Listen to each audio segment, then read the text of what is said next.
Buongiorno a tutti e bentornati a questi tutorial sulla tecnica della mano sinistra. In questo tutorial vedremo come si impostano le prime 4 posizioni e come si effettuano i passaggi dall'una all'altra. Innanzitutto riprendiamo la posizione di partenza in prima posizione. Vi ricordate, nel tutorial precedente abbiamo detto che la mano si deve impostare in modo tale che con il pollice possiamo sentire questa curva e l'indice non dovrebbe essere né troppo avanti né troppo indietro rispetto al capotasto. Partendo dalla mano in prima posizione così impostata, cominciamo a vedere come si impostano le altre posizioni. Nella seconda posizione,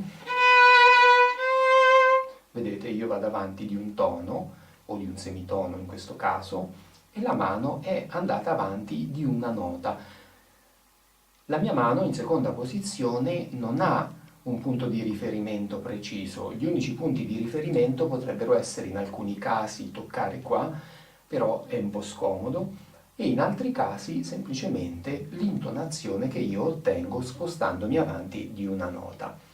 In terza posizione la mia mano va ancora più avanti e con il palmo va a toccare, vedete, il bordo del fondo del violino. È molto importante che la mia mano tocchi, perché questo è un punto di riferimento fondamentale quando si suona e quando si effettuano i passaggi di posizione dalla prima alla terza o anche da altre posizioni verso la terza.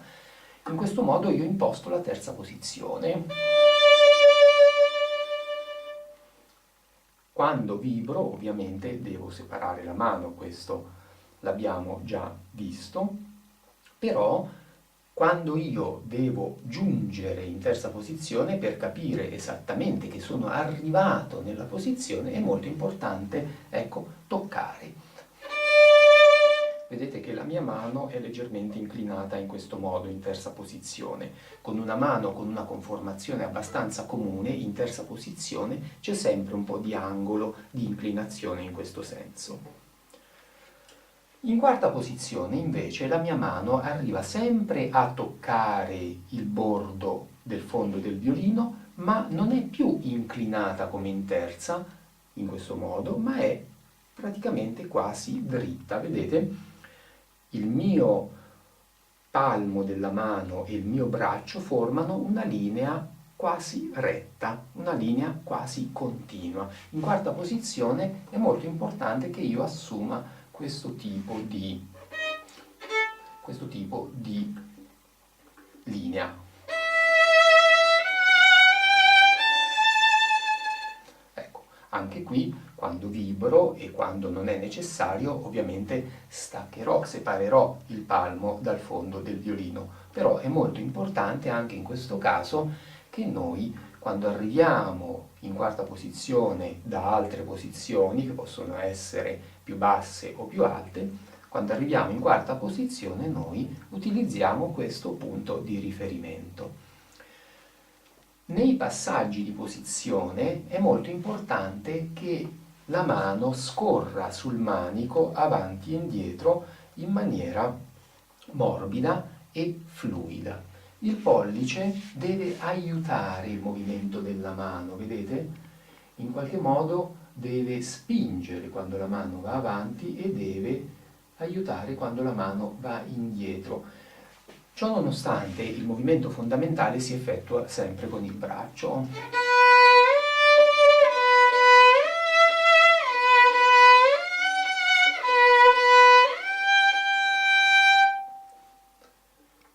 Il pollice deve aiutare la mano nel movimento e deve in qualche modo adeguarsi sempre, andando un po' più sotto, vedete, al manico, leggermente, o un po' più sopra, a seconda delle note che dobbiamo suonare.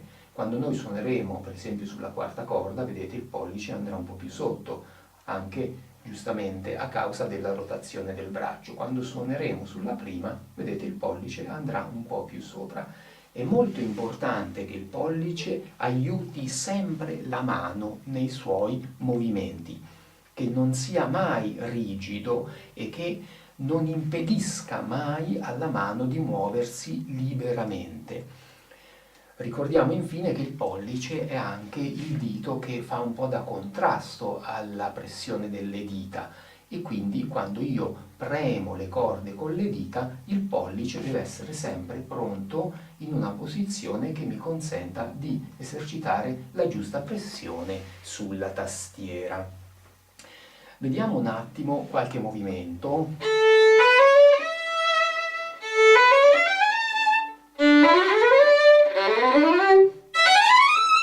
Ecco, quando io faccio il passaggio di posizione, vedete, ecco, la mia mano scorre e per capire che è arrivata nella posizione giusta si serve di questo punto di riferimento, sia all'andata e anche quando devo tornare, perché ad esempio se io devo tornare indietro dalla quarta alla terza è molto importante anche qui sentire il palmo, quindi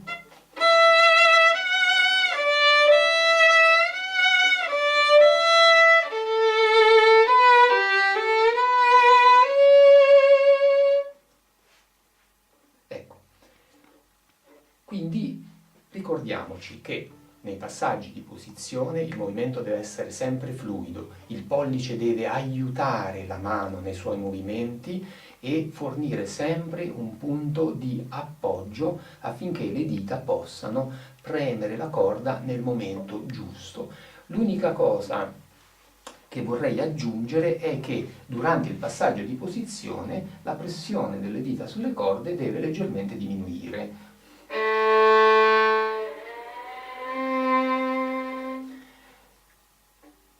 Bisognerebbe evitare questo. Ecco, questo sarebbe da evitare, sia perché è un movimento che non consente velocità, sia perché dal punto di vista estetico e musicale non produce un bel effetto. C'è un esercizio del Kreutzer, il numero 11, se non vado errato, o il numero 8, che si occupa proprio di studiare questi movimenti.